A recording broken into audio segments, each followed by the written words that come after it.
Effectivement, le sommet des chefs d'État de la communauté des États d'Afrique de l'Est et de l'Afrique australe vient de se clôturer à Dar es Salaam en Tanzanie.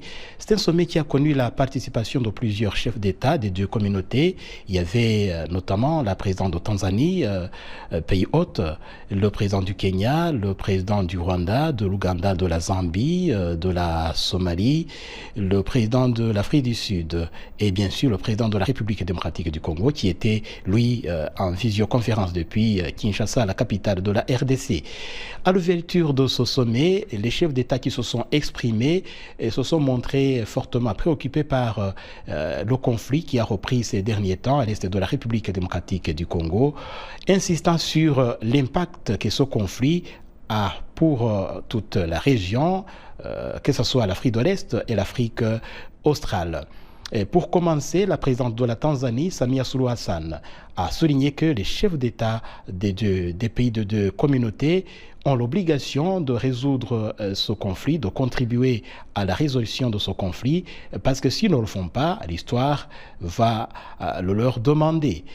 Le président du Kenya, qui est aussi président en exercice de la communauté des États d'Afrique de l'Est, a quant à lui insisté également sur la nécessité de chercher des voies et moyens de mettre fin à ce conflit. Tout comme le président du Zimbabwe, Emmerson Mnangagwa, qui est président en exercice de la communauté des États d'Afrique australe, SADC en sigle. Le communiqué qui est issu de ce sommet des chefs d'État de l'Afrique de l'Est et de l'Afrique australe montre que les deux communautés se sont prononcées pour l'arrêt immédiat des hostilités à l'Est de la République démocratique du Congo, rappelant la nécessité de poursuivre les processus de Luanda et de Nairobi qui avaient déjà été initiés depuis longtemps et qui doivent se poursuivre pour mettre fin à ce conflit à l'est de la RDC. Les autres résolutions importantes de ce sommet, c'est que les chefs d'État se sont prononcés pour l'ouverture d'un corridor pour pouvoir approvisionner la ville d'Ogoma. Ils se sont prononcés pour la réouverture des axes qui mènent vers cette ville d'Ogoma. Rappelons que depuis la prise de la ville d'Ogoma par le M23, pratiquement tous les axes routiers qui mènent vers Goma, que ce soit au nord et au sud de cette ville, tout comme à l'ouest de la ville de Goma, avait été coupé.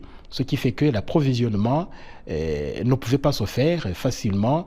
La seule voie qui était possible, c'était l'utilisation du lac Kivu.